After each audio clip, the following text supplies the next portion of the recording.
بەناوی خوای بەبەزەوی بەخشندا خۆشحاڵین خۆشەویستان بینەرانی خۆشەویست کە لە ئەڵقەی ژمارە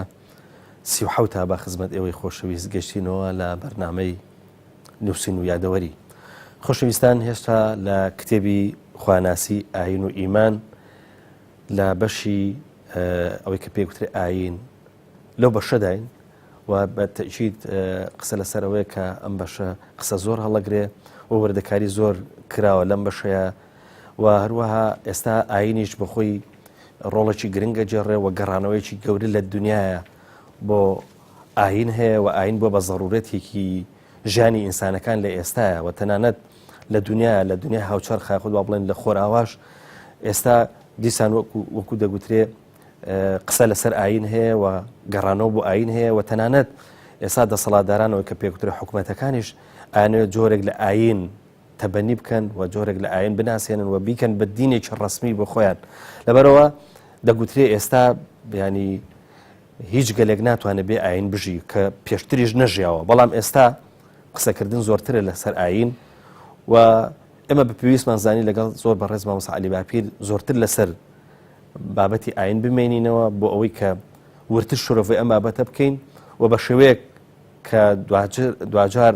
ئەو کلێنانەی کە هەیە یاخود با بڵێن ئەو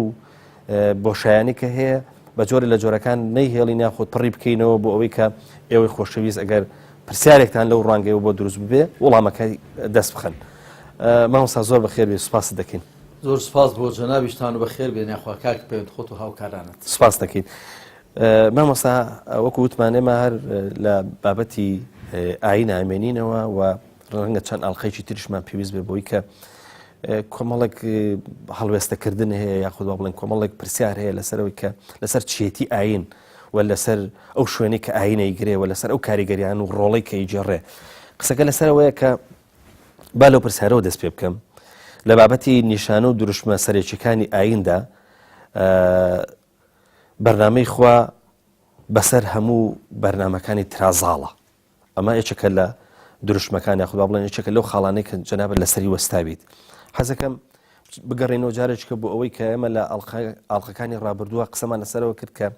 ئینسان اختیاری هەیە لەوەی کە خوا و ئیرادەی پێبەخشیوە کە ئاین هەڵبژێرێ و ئاینیش ڕەت بکاتەوە ئەندازێک وەکو ئەوەی کە بینین لە خوای گەورە لە قیامەتە ئەم ئینسانەی هێنێت و محاسەبەیەکە ئایندارەکان ئەوە پاداشە نەداتەوە و ئەوانش کە ئاینیان هەڵ نەبژاردووە بە جۆرێک لە جۆرەکان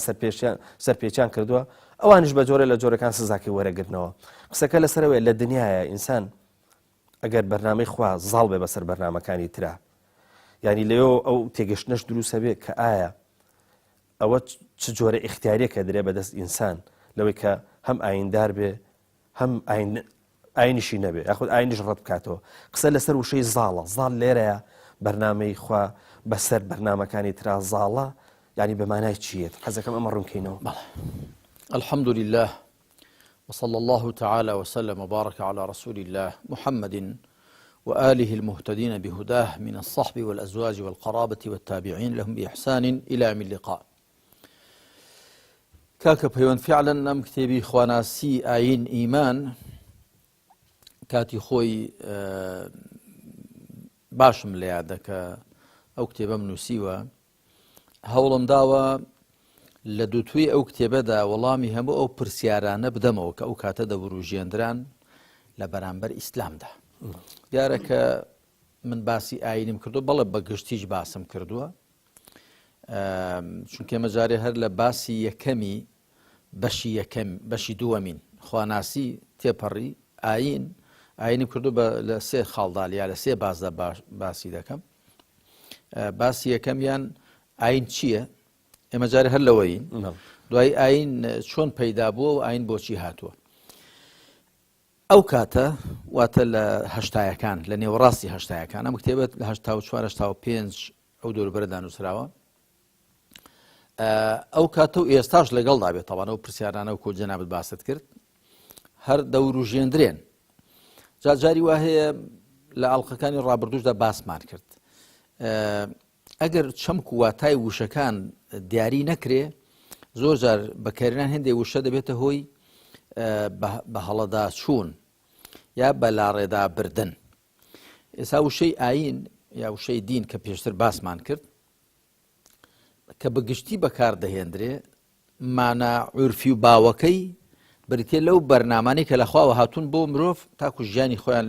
لەم سەرزەوی پێ بگوزارێنێ ئەوە مانە گشتیە باوەکەیەتی بەڵام مانە زمانەوانیەکەی وشەی ئاین یان هێ بەرنامەی ژیان چ خوا داینابێ چ مرۆڤ داینابێ کە خوش دایناوە چ سەلامەت مابێتەوە کە هەر ئیسلامە چ گۆڕدرابێ و دەستکاری کرابێت کە هەموو بەرنامە ئاسمانیەکانی دیکەن جا مەبەستم ئەو بوو ڕاستیەکەی سەرنجی بێنێران و خوێنرانی بەڕێز ڕابکێشم بۆەوە کە ئەم کتێبە هەوڵ دراوە کە وەڵامی ئەو پرسیارانی کە لە بارەی ئاینەوە دەوروژێندرێن یا پێشتر لەبارەی خواناسی و معریفەت اللهوە دواتر لەبارەی ئیمانەوە وەڵامی ئەو پرسیارانە هەمووی بگرێتە خۆی و ئەو پرسیاری جەنابەت کردت دیارە من لە بڕگەیەکدا باسم کردووە ئاینی خوا بەسەر هەموو بەرنامەکان دازاڵە یا بەرنامەی خوا بەسەر هەموو بەرنامەکان دازاڵە دیارە وشەی زاڵبوون سەرکەوتن و خستنە ژێر چێپ و کۆنتترۆلی خۆ دوو واتای هەیە واتایەکی معنەوی هەیە کە ئەویان هیچ مشتمڕی لەسەر نییە یعنی ئەگە تۆ بڵێ وڵا بیر و بۆچوونی من بەسەر بیر و بۆچوونی تۆ دازاڵە یعنی من بەڵگەم بە قوترە ئەمن دەزانم جەناب مەبەستت پێ چەم کە دووەمەکەیەتی کە ئەوەی ئاینی خوا لە دنیای واقعدا لەسەر ئەرزی واقع دەسەڵات و هەیمەنەی هەبێ و بەرنامەکانی دی و شوێنکەوتانی بەرنامەکانی دی بخاتە ژێر چێف و سایە و سێبەری خۆیەوە حتممە لە تۆ مەبەستت پێ ئەو چەمکەیانە چونکە ئەوە کە ئاین و بەرنامەی خوا کە ئیسلامە بەسەر بەرنامەکانی دیکە دازاڵە لە ڕووی بەڵگە و دەلیلەوە وەکو گوتمەوە هیچ ئیشکالێکی لەسەر پەیدا نابێ فعلا بەرنامەی خوا پشت ئەستورە یەکەم بەوە کە لە خواوە هاتۆ سبحانەوە تاالە یەکەم بەوە پشت ئەستورە کە سەنەد و پشتیوانێکی مەحکەمی هەیە لە فیتڕەت و زگماشی مرۆڤدا دوو لە عەقڵ و هۆش و گۆشی مرۆڤدا یعنی ئاینی خوا هەم بە زگماک و فیتڕەت پشت ئەستورە هەم بە عەقڵ و هۆش خوای پروردگار کە دەفەرمێ هو الذي أرسل رسوله بالهدى ودين الحق ليظهره على الدين كله وكفى بالله شهيدا لشوێنی گوا دەفەرمێ لە شوێنی کە دەفەرمێ ولو كره المشركون ئەم هەردوو واتاکە دەگرێتەوە هو الذي أرسل رسوله بالهدى ودين الحق خوا ئەو زاتەیە پێغەمبەری خۆی ناردووە بە ڕێنماییەوە و بە بەرنامەی حەق و ڕاستیشەوە بۆچی ليظهره على الدين كله تاكو بسر همو برنامجان دا ظاليكا واتهميان بخاطر جير رشي في خوي لروي بلغو دليلوا هر اواندا نا لراسي دا اسلام وكشون لروي بلغو دليلوا برامبركان خوي دا بزيني لميداني كردايش دا اگر پەیڕەوانێکی ڕاستەقینەی هەبن دیسان هیچ کەس ناتوانێت بەرامبەر بە ئەهلی ئیمان بوەستێ مێژوو شاهیدە وەکو عەقڵ و مەنطیقیش یعنی خوا پەروەردگار لە سوورەتی ئەنفالدا کە دەفەرمێ إن يكن منكم 20 صابرون يغلبوا 200 وإن يكن منكم 100 يغلبوا 1000 من الذين كفروا ئەگەر ئێوە 20 خۆراگرتان هەبن بەسەر 200 زاڵ دەبن ئەگەر 100تان هەبێ بەسەر 1000 زاڵ دەبن وتە یەک بەدە ئەوە لە حاڵەتی ئەوە کە ئیمانداران مسلمانان جۆری ئیمانەکەیان وەکو دەڵێ کواڵیتی ئیمانەکەیان جۆرێکی باش بێ بەڵام وەختێک کە جۆری ئیمانەکەیان دادەبەزێ خوا لەسەریان سوک دەکا الآن خفف الله عنكم وعلم أن فيكم ضعفا إن يكن منكم 100 صابرة يغلبوا 200 وإن يكن منكم 1000 يغلبوا 2000 بإذن الله ئەگەر ئەمجارە خوا لەسەری سوک کردن و زانی کە بێهێزیتان تێدایە ژۆر و کواڵەتەکەتان دابەزیوە بۆی خوا حکمەکەشی لەسەر سوک کردن ئەگەر 100 خۆراگرتان هەبێ بەسەر 200 زاڵ دەبێ 1000 بن بەسەر 2000دا یەک بە دوو پێش یەک بەدە بوو کەواتە مسلمانان لە یەک بە دوو نایانە خوار لە حاڵەتی بێهێزیشدا واتە هەر چ بڕ ئیمانیان هەبێ هەر یەکێک لە مسلمانە بەسەر دواندا زاڵ دەبێ جۆرەکەشیان چاک بێ یەکێک بەسەر دەیاندا زاڵ دەبێ ئەمە واقعی مێژووی شایەدە کاتێکی ئیسلام هاتووە چ لە نیوە دورگی عەرەبی کە لەگەڵ موشریکەکاندا ڕوبەڕووبوونەوە لە جەنگی بەدردا لە جەنگی ئوحوددا لە جەنگەکانی دیکەدا و چ دوایی کە لەگەڵ ڕۆم و فارسدا ڕوبەڕووبوونەوە و لەم واقعی ئێستاشماندا هەر جارێ مسڵمانانێکی باش خاوەن ئیمانێکی باش هەڵکەوتبن لە ڕاستیدا بەرامبەرەکانی خۆیانیان بەزاندووە ئەلبەتە ئەوەش بەڕەهایی ناگوترێ چکە جۆری چەک و هەلومەرج و پێداویستیەکان و ئەوانش هەمووی دەور دەبینێ بەڵام وەکو گوتم لە ڕاستیدا خوا ئاینی خۆی بۆیە ناردو سایە و سێبەر بێ ئەلبەتە نەک بە زۆر چکە لەماوێ لە بڕگەی دواتردا باسی ئەوە دەکەین کە ئاینی خوا بە زۆر ناسەپێندرێەوە بە قەناعەت وەردەگیرێ بەڵام ئەوەندە هەیە ئیسلام دەیەوێ بربەستەکانی بەردەمی خۆی لابەرێ تا ئەو بانگە زۆڵاڵە ئەو دەنگە بگا بە خەڵک جا ئەو کاتە وەری دەگرن باشە وەری نیان نەگرت هیچ مامۆستا ئەگەر من زۆرم پێخۆشە حقیقەتی کتێبەکانیشە ببوورە ڕەبت بکەینەوە بە واقعەوە لە واقعی نزیکی خۆمانە لە دەوروبەری خۆمانە هەمیشە شتێکە بینین ئەگەر پێوەستی کەینەوە بە وشەی زاڵ هەمیشە ینی تێڕوانینێک دروست بوو لەسەر وشەی زاڵ تەنانەت لایەن هێندێک بڕواداریشەوە کە دینی خوا دەهێنرێت و ئیتر مەرج نییە هەموو جارێ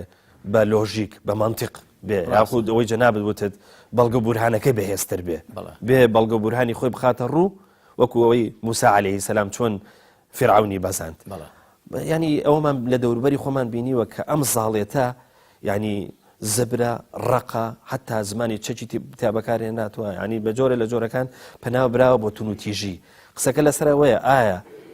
ینی ئەم جۆرە ئەگەر دروست بێ وا بڵێم ئەم جۆرە لە ئیسلام ئەم جۆرە لە تێڕوانین لە ئیسلام ئەم جۆرە توزانم لە ئاڕاستەی ئیسلامیش جگای بێتەوە لەوەی کە ینی بەبێ بەڵگە و بورهان بێت و بڵێ ئیترەوە ئاینی خوازاڵە ئەبێ بەسەر بەبێ بەڵگە و بورهان بەبێ ئەوەی کە گوێ لە خەڵک خۆزەپاندن بەڵێ ئەوکو داعش کردیان بەتەوێنە کاکە پەیوەند ئەگەر ئێمە تەماشای هەمیشە بۆ بەرجەستەبوونی چەمکەکانی ئیسلام و چەمکە قورئانیەکان و فەرمایشتەکانی پێغەمبەر عەلەیهی سەڵات وسەلام دەبێت تەماشای سیرە و ژیانی پێغەمبەری خاتەم بکەین محەممەد صلی الله علیه وسلم بە پلەی یەکەم و دوایی پێغەمبەرانی دیکەش چونکە خوا بە پێغەمبەری خاتەم دەفەرمێ دوای ئەوەی کە ناوی هەژدە لە پێغەمبەران دێنێت لە سوورەتی ئەنعامدا ناوی هەژدە لە پێغەمبەران دێنێ لە نوحەوە تا دوایی دەفەرمێ ئولائیکە الذینە هەدە الله فبهداه مقتده ئەوانە پێغەمبەرانێکن خوا ڕاستەڕێی کردوون خستوونێ سەر ڕاستە شەقام تۆش بە دوای ڕێنمایی ئەوان بکەوە پێغەمبەری خاتەم عەلەیهی سەڵات وسەلام هەموو پێغەمبەرانی خۆی کردوتە سەرمەشقی خۆی هەر کە دەفەرمێ وكلا نقص عليك من أنباء الرسل ما نثبت به فؤادك ئێمە هەرچی بەسەر هاتی پێغەمبەرانە بەسەر تۆیدا دەخوێنینەوە تاکو دڵی تۆی پێ بچەسپێنین عەقڵی تۆی زیاتر پێ ڕۆشن بکەینەوە ئەنجا بەنسبەت پێغەمبەرانەوە هیچ پێغەمبەرێکمان نەبینیوە سەڵات و سەلامی خوان لەسەر بێ کە پەنا بەرێتە بەر لۆژیکی هێز هەمیشە پەنایان بردوتە بەر هێزی لۆژیک هیچ پێغەمبەرێک نابینی نەک هەر لە سەرەتاوە هەڕەشەی لە خەڵک کردبێ لە بەرامبەر هەڕەشەی ناحەزانیشان هەڕەشەیان نەکردووە ئەوە تەماشا بکەن نوح عەلەیهی سەڵات وسەلام کە گەلەکەی هەڕەشەی لێ دەکەن لئین لەم تەنتەهی یا نوح لەتەکوونەنە من المەرجومین هەروەها ئیبراهیم سەڵات وسەلامی خوای لەسەر بێ کە هەڕەشەی لێ دەکەن قالوا حرقوه وانصروا آلهتكم إن كنتم فاعلين هروها لوط لئن لم تنتهي يا لوط لتكونن من المخرجين هروها شعيب كجلكي زلزلاني جلكي هرشي يدكن وقال الملأ الذين استكبروا من قومه لنخرجنك يا شعيب والذين آمنوا معكم من قريتنا أو لتعودن في ملتنا قال أولو كنا كارهين وتزور من لذكن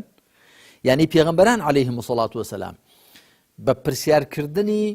نکوڵی لێکەرانە پرسیار دەکەن لە زلزلەکان لە خۆ بەزلگرەکان لە خۆ سەپێنەکان دەڵێن زۆرمان لێ دەکەن ئەمجا لە سوورەتی ئیبراهیمدا خوا سبحانه وتعالى هەموو پێغەمبەران دێنێت عليهم الصلاة والسلام کە تاکە شوێنێکە لە قورئاندا بەو شێوەیە هەموو پێغەمبەران دێنێ و ناحەزەکانیشیان دێنێ دیالۆگێکیان لە بەیندا دروست دەکا. قالت رسولهم أفي الله شك فاطر السماوات والأرض. پێغەمبەرەکانیان پێیان گوتن ئایا لە خوادا بەدیهێنەری ئاسمانەکان و زەوی دوودڵی هەیە؟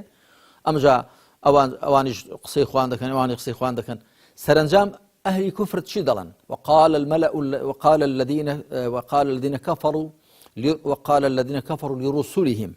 أو دوا قسەیانە لنخرجنكم من أرضنا أو لتعودن في ملتنا. یا لە سەرزەمینی خۆمان وە دەرتان دەنێین، شار بە دەرتان دەکەین، یا دەبگەڕن و سەر ڕێبازەکەی ئێمە. بەڵام پێغەمبەران عەلەیهیمو سەڵات وسەلام هەر هیچ پێغەمبەرێک نابینی هەڕەشەی کردبێ و پێغەمبەری خاتەم محەممەد عەلەیهی سەڵات وسەلام. ئەو دیارە سیرە و ژیاننامەکەی زۆر ڕۆشنەکە لە مەککە یاسر و سومەیە شەهید دەکرێن،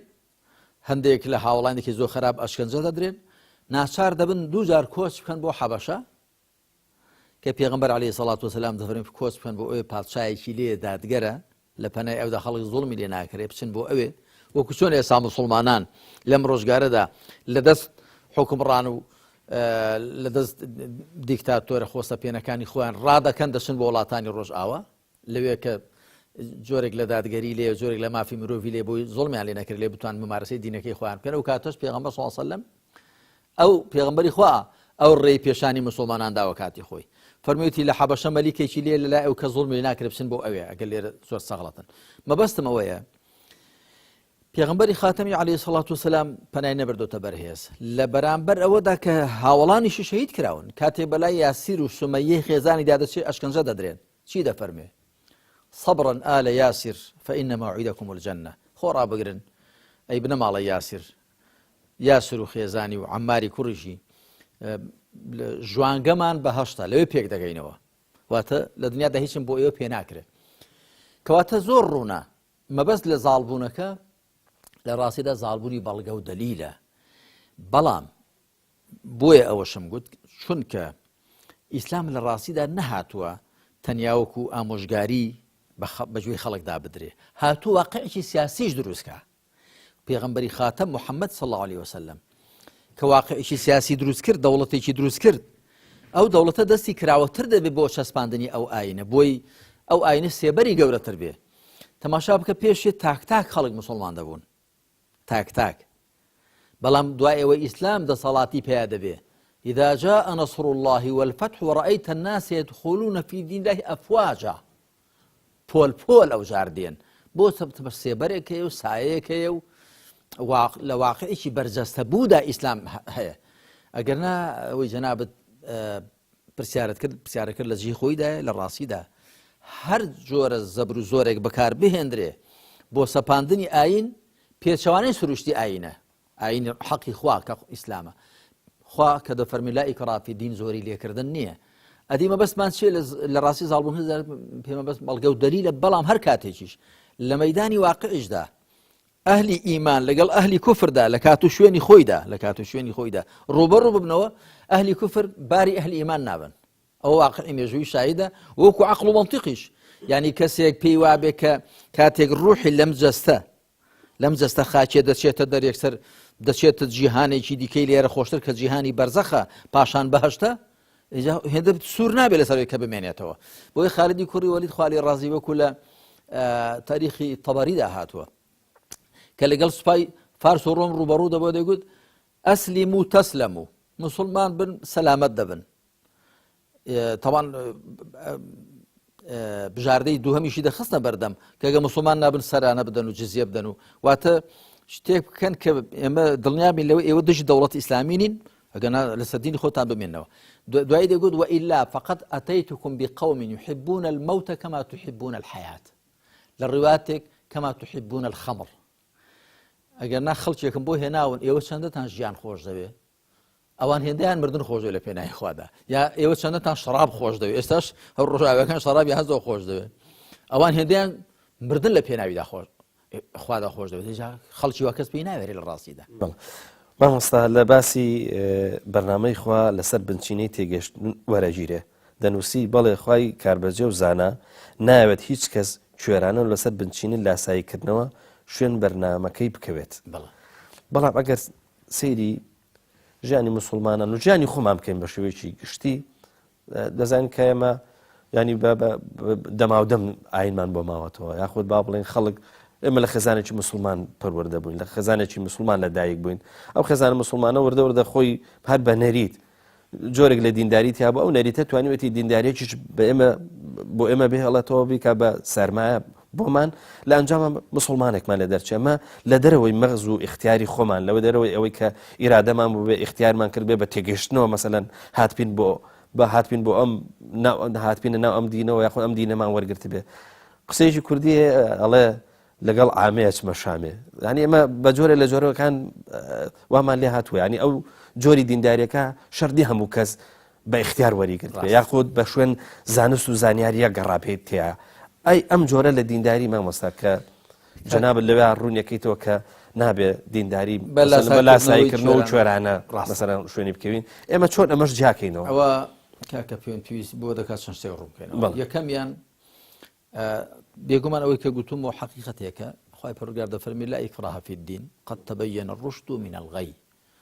تۆ بزیکردن نییە لە ئایندا واتە لە دینداریدا ڕاست و چەوت لێک جیابۆتەوە واتە دەبێ خەڵک مقتەنیع بێ بەڕاستەکە بەڕێ ڕاستەکە و ڕێچەوتەکەش بناسێ ئەو کاتە بە پێی عەقڵ و تێگەیشتنی خۆی لەبەرەوە قەناعەتی هاتووە بە ڕوشت بەرسەرڕاستی بۆیە بەو ڕێدا دەڕوە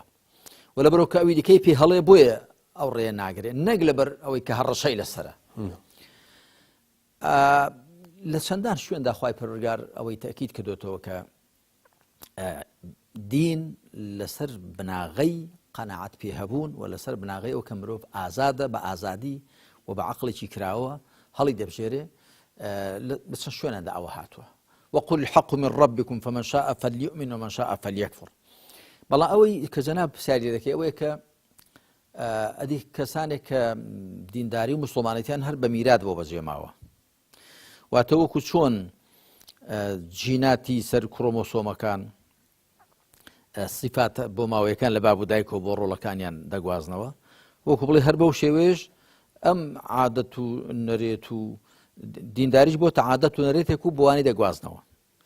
جا جەنابەت دەتوانی پرسیارەکە زەقترکەیەوە بڵێ خۆ کابرایەکی بوذایی چاو هەڵدێنە باب و دایکی بوذاین ئەویش وەکوان دەوێتە بوذایی بابایەکی هیندۆسی چاو هەڵدێنێ باب و دایکی گا دەپەرستن ڕیخەکەشی جازال لە نێوچوانی خۆیان دەدەن وەکو مبارەکی ئەوی جۆکوان دەکا بابایەکی نەسڕانی چاو هەڵدێنێ باب و دایکی نەسڕانی جا ئەگەر کاتۆلیکە ئەگەر پرۆتستانتە ئەگەر ئەرتۆدۆکسە لە ئەمجا لەوێشدا ئایا کلدان ئاشورە یاخود چییە یعنی مارۆنیە ئەوەش زۆر جۆرن چاو هەڵدێن هەر کەسە لەسەر دینی بابوو دایکی خۆیەتی ئەوە ڕاستە ئەوەش حەقیقەتێکی ینی واقعیە بەڵام تەماشا بکە ئەو ئیسلامە عەزیمە کاکە پەیوەند هیچ پرسیارێک نێ وەڵامی نێدا بێتەوە لە تەمەنی چەند ئینسان مکەلەف دەبێ ئەرکدار دەبێت کە بە دوای بەرنامەی خوا بکەوێ و گوناحی لەسەر دەنووسرێ و لە پرسیینەوەی لەگەڵدا دەکرێت تەمەنی چەند دەزانی باڵغ بوو پێغەمبەر دەفەرمی عەلەیهی سەڵات وسەلام رفع القلم عن ثلاث یەکێکیان وعن الصبي حتى يحتلم منداڵ تا باڵغ دەبێ منداڵ چ کوڕ چ کەچ لە کاتی باڵغ بووندا و بڵێ عەقڵی وردەوردە کامڵ دەبێ ئەو کاتە ئەرێکدار دەبێ مکەلەف دەبێ ئەگەر نا پێشتر بابودایکی لەسەریان پێویستە پەروەردەیکەن ڕای بێنن باری بێنن تێی بگەێنن بەڵام بۆ خۆی لەسەری فەرز نییە ئەو نوێژانەکە دەیانکە لەسەری فەرز نین ڕۆژۆکان کە دەگرێ و هەروەها ئەگە غەڵەتێکی لە دەست واقع بێ لەسەری نانووسری حەدیثەکەی پێغەمبەر عەلەیهی سەڵات وسەلام وا دەفەرمێ بۆچی چۆزاری عەقڵی کامڵ نەبووە دوای ئەوەی کە مرۆڤ کامڵ دەبێ باڵغ دەبێ لەو کاتەوە ئەرکی دەکەوێتە سەر لەو کاتەدا ئەو مرۆڤە بۆی هەیە لە بابودایکی هەڵگەڕێتەوە خۆ خەڵک نابینی دوای ئەوە کە ئەوە دەبێت لە قۆناغی هەرزەکاریدا دواتر ئیلتیزامی نامێنێ خۆ جاری وا کوڕەمە لایە کوڕە شێخە وانە مەرج نییە جاری وا شەیە کە نەخێر لە عائیلە و لە ماڵێکدایە کە ناوی خوا پێغەمبەری خۆی تا نابیستێ بەڵام کوڕەکەیان تەماشا دەکەی کچەکان ڕوو دەکاتە خوا من چەند کەسیوان پێشک دێ کەواتە لەو کاتەدا کە مرۆڤ دەکەوێتە ئەو قۆناغەوە کە بتوانێ ڕێی خۆی هەڵبژێر لەو کاتەدا شەریعەت ڕووی دواندنی تێدەکات لەو کاتەدا ئەرکی دەخاتە سەرشان لەو کاتەشدا بۆی هەیە ئەنجا جاری وا هەیە ڕۆڵەی مسلمانان واز لە دینەکەی دێنێ کە دیارەوە تاکو تەراک هەیە جاری واشێ خەڵکی دی لەو سەری دنیا هیندۆسیەک خوا هیدایەتیدا نەسڕانیەک مارکسیەک ڕووسیەک چینیەک جەنابەت دەزانی ئەوروپیەک لە ئەنجامی لێکۆڵینەوەی خۆیدا خوا هیدایەتێدا و دڵی ڕۆشن دەبێتەوە بەو حەقا جا تۆ پرسیارت نەکرد بەڵام لێرەدا پرسیاریش کە دێتە پێش باشە گریمان ئەو خەڵکانی کە هیدایەتی خۆیان پێ نەگەیشتووە کەسیان لێ هەڵ نەکەوت ڕۆژە لە ڕۆژان تیشکێکیان لەم هیدایەتی خوا پێ نەگەی ئەوانە حاڵیان چۆنە لە ڕاستیدا حاڵیان زانانی ئیسلام لەسەر ئەوە یەکدەنگن ئەبوو حامید غەزالی کتێبی الاقتصاد في الاعتقاد ئیبن تەیمیە لە کتێبی منهاج لە سنە نەبەویە لە کتێبی لە مەجموع فتاواکەیدا وەزانانی دیکە باز دەکەن کە هەر کەسێک پەیامی خوای پێ نەگەی بێ بە ڕوونی بە زوڵاڵی ئەو کاتە مکەلەف نییە بۆ چونکە خوا دەفەرمی وا كنا معذبین حتى نبعث رسولا ئێمە سزادەر نین نە لە دنیادا نە لە دوا ڕۆژدا تاکو پێغەمبەر نەنێرین پێغەمبەریش کە دەنێردرێ وما على الرسول إلا البلاغ المبين پێغەمبەر تەنیا گەیاندنی ڕوون و ڕاشکاوی لەسەرە دەبێت زۆر بەڕوونی پێ بگا بۆیە ئەم پێم وایە دوای ڕەنگە جەنابیشت وەکو پرسیار بۆت بێتە پێش ئەو پرسیارش بکەی کە ئەی کەسانێک کە وەکو گوتم لەو هیدایەتی خوا مەحروم بوون ئایا خوا سزایان دەدا بە تاکید نەخێر بەس مامۆستا شتێکی تر هاتە پێشەوە ینی پرسیارێکی زۆر خێرا لەوەی کە ئێمە وتمان جەناب ڕوون کردەوە لەوەی کە ئینسان لەو کاتەیە تەکلیفی کەوێتە سەر تەکلیفی شەرعی کەوێتە سەر کە باڵغە بێ ینی تەمەنەکە ڕەنگە بگاتە جاری وایە 16 ساڵ یاخود کەمتر یا زیاتر بە هەر شێوەیە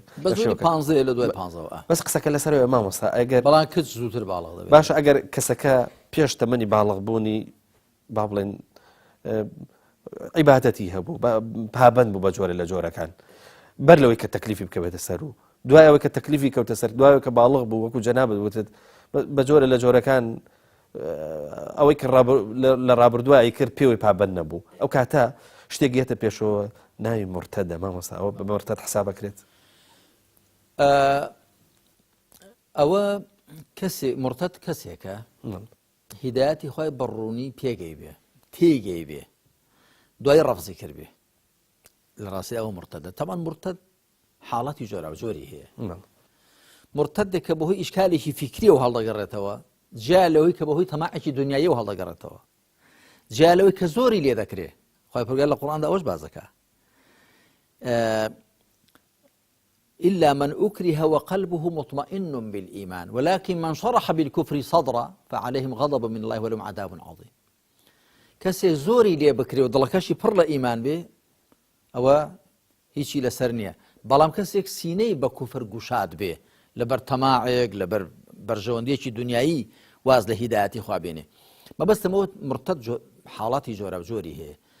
بەڵام کەسێک کە ئەو منداڵە کە پێشتر لە خێزانێکی مسلماندا بوو ئەگە فعلەن لە ئیسلام حاڵی بوو بێ دوای کە باڵغ دەبیان دوای باڵغ بوونی دەست بەرداری دەبێ بەڵێ بە هەڵگەڕاوە لە قەڵەم دەدرێ بەڵام جاد بە هەڵگەڕاوە لە قەڵەمدران وەکو گوتم حاڵەتی جۆرا و جۆری هەن و حکمی جۆرا و جۆریشی هەن بەڵام لە هیچ حاڵاندا بە بۆچوونی من وەکو من لە کتێبی ئیسلام و دەوڵەتداریدا باسم کردووە لە نامیلکەی سەربەخۆشدا چاپمان کردووە و لە موسوعەی الئیسلام کەما یەتەجەلا فی کتاب الله لە بەرجی هەشتەمی لە چاپی یەکەمدا و لە کتێبی دوانزەیەمی لە چاپی دووەمدا زۆر بە ڕوونی باسم کردووە کە مرتەد هەڵگەڕاوە لە هیچ حاڵاندا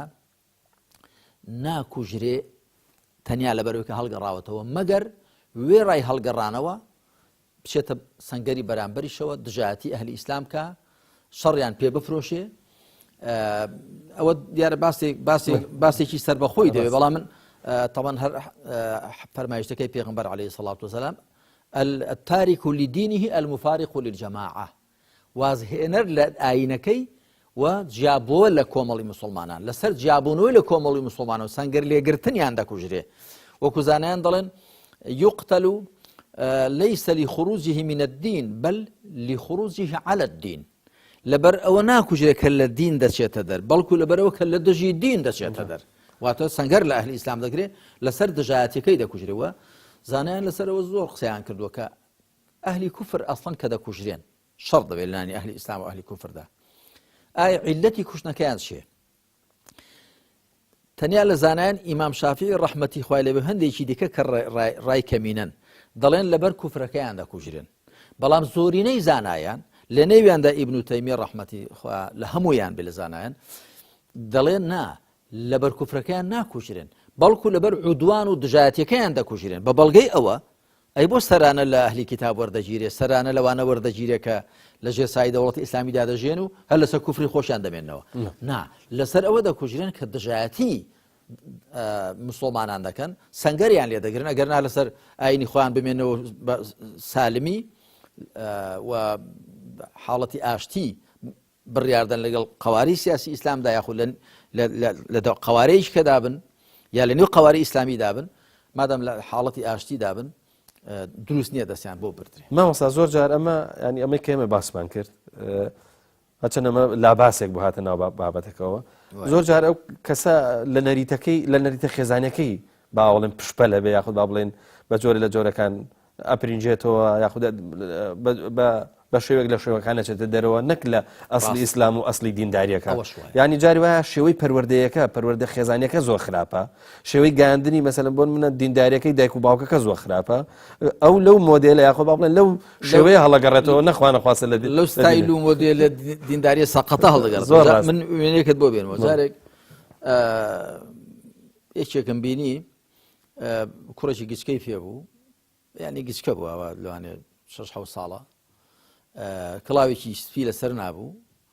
ئەمجا هێنابووی بۆ مزگەوت خۆ نازەم چ نوێژێک بوو ئەمیشتمەوە چۆنە وتیوەڵە مامۆستاوە یەکتم باشە بەڵام ئەوە زانیت چی بکە بە پێی خۆش بێ بە ڕەغبەتی هەبێ هەوڵدە ڕەغبەتی بۆ پەیداکەی نەک ئێستا بزانێ بێگاری پێ دەکەیت چونکە دوای دینی لە بەرچاو دەبێزرێ خۆ پێغەمبەر عەلەیهی سەڵات وسەلام کە فەرموویەتی منداڵەکانتان فەرمان پێ بکەن بە 7 ساڵی و دوای لە 10 ساڵی فەرموویەتی کە هەندێک ئەلبەتە مشتومڕوشیان هەیە لەسەر ئەوە کە دەفەرمێت لە 10 ساڵی لێیان بدەن خۆمە بەسێنێ فەلاقەی بکەیت یعنی تۆزی ژێر ڕاکێشە یان تۆزی خۆی لێ سوورکەوت چونکە و نازانێ بە منداڵی کە فرچی پێوەگرت و لەسەری ڕاهات دوای بە گەورەی زۆر بۆی ئاسان دەبێت ئەمجایە بینیومە بۆ نوێژی بەیانی منداڵەکەی مەسەلەن هەڵساند و عەزیەتی داوە ئەوانە ئەو منداڵە ڕەنگە دوای کە گەورە دەبێ یا لە ژێر هەیمەنی بابی دەچێتە دەرێ دینی لەبەر چاو دەکەوێت مزگەوتیشی لەبەر چاو دەکەوێت ئەوە ڕاز دەکەی هەندێک خەڵک هەیە لەو کلتورە غەڵەتە لەو پەروەردە غەڵەت و سەقەتە هەڵدەگەڕێتەوە بەڵام دیارە ئیسلامیشی هەر پێوە ڕەفز دەکات چونکە ڕەنگە جاریشکە نەگەڕێتەوە سەر ئیسلام وا لێی دڵزەدە بووە کە ئەلێرەدایە کە پەروەردەی ڕاست و دروست ئەوەی کە لە عەقڵ و دڵەوە دەست پێ بکە بە عەقڵ تێبگا بە دڵ بێدار بێ بە عەقڵ هۆشیار بێ و ڕغبەت و تامەزرۆی بۆی هەبێ نەک بە زۆر لەسەری فەرز بکرێ بە تاکید ئەو کاتە دەرهاویشتی خراپی دەبێت ڕەنگە تا منداڵە هەندێک نوێژ بکات کە لەسەری واجب بنێ بەڵام کاتێک کە لەسەری واجب دەبێت ڕەنگە وازی لێبێنێ معناوە قازانی سەری مای خوارد ڕاستە مامۆستا شتێکی زۆر خۆشیێنیت بۆ من جێگای سەرنج بوو هەڵبەت تۆ لە قەڵبی جۆرێک لە لۆمە و سەرجەنشتی شایهێنی ئەنووسی با زۆر چاک بزانین کە ئەم شێوە لە ئیسلام ڕاگەاندنە ئەم شێوە لە ئیسلام ڕاگەاندنە ئێستا ئەم بارودۆخی تێیدا دەژین لە باتی ئەوەی بەڵگە بێت لەسەر خەڵکی بە پێچەوانەوە بەڵگەیە بە دەستی خەڵکیەوە بۆ بەهانەی موسڵمان نەبوون و بەرەو ڕێژکان چوونیان تەنانەت جەنابەت پێت وایە بابایەک لە ڕۆژی قیامەتە کە لەو ڕۆژەدا خوای گەورەی هێنێتە بەردادگای خۆی ڕەنگە پاساوی ئەوەی پێ بێ بڵێ کە ئەو جۆرە لە ئیسلامم وەرنەگرتووە یاخود ئەو جۆرە لە ئیسلامم ڕەت کردوێتەوە کە بەدەست ئەو خەڵکەوە بووە یعنی قسەکە لەسەر ئەوەیە ئەم جۆرە لە دینداری کە جەنابێت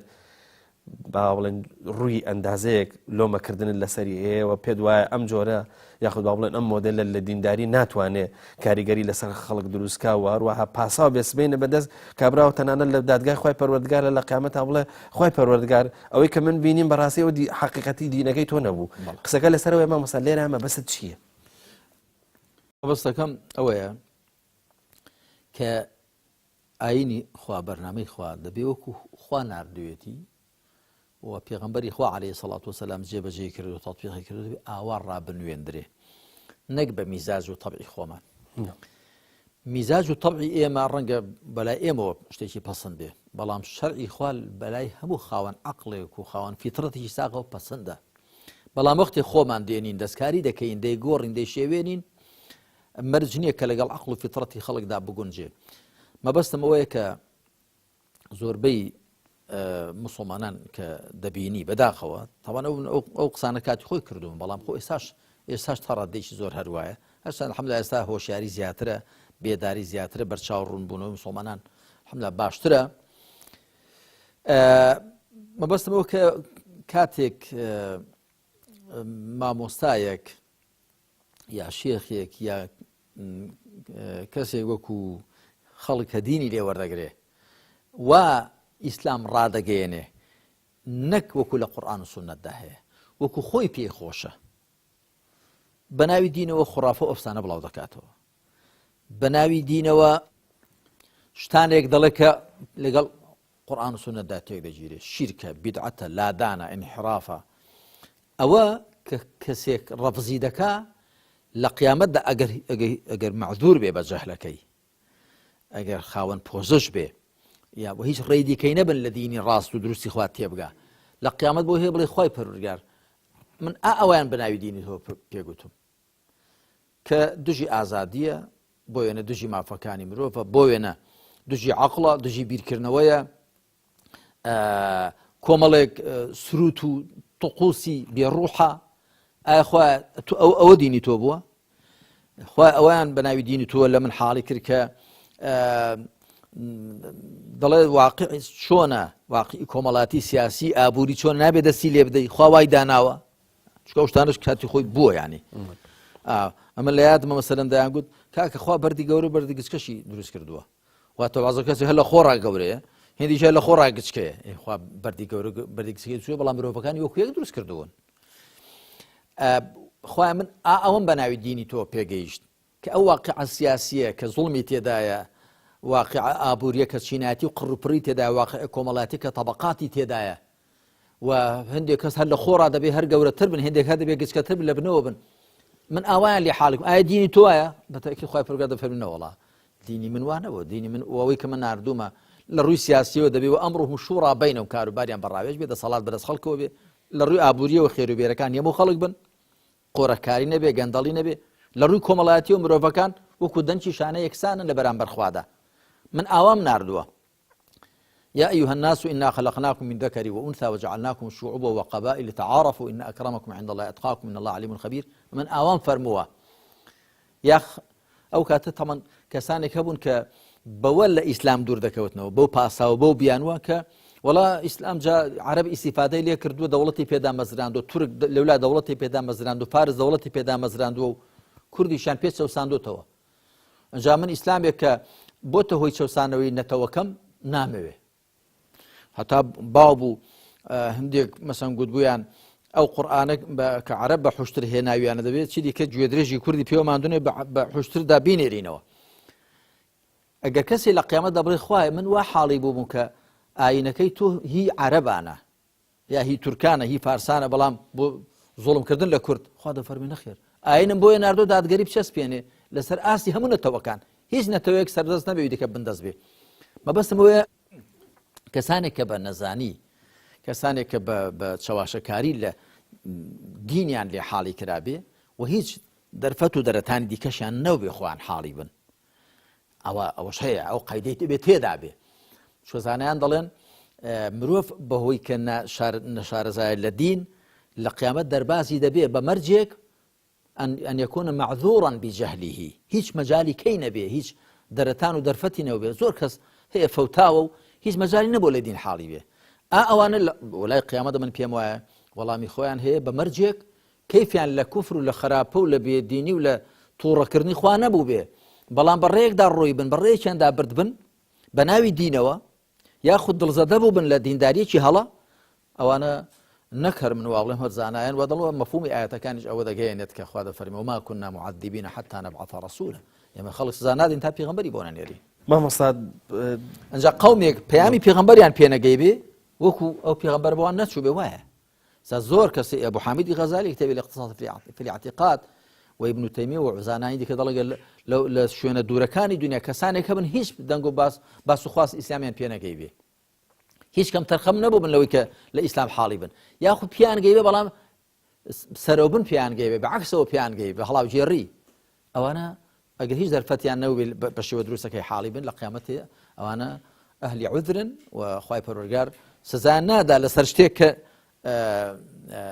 نەیانزانی و لەسەر شتێک کە دەستیان لێ گیر نەبوو لەو حەقە مامۆستا شتێکی زۆر گرنگت باسکرێویش پەیوەندی بە ئەوە هەبوو کە مرۆڤ لە عرضکردنەوەی یاخود لە پیشاندانەوەی دین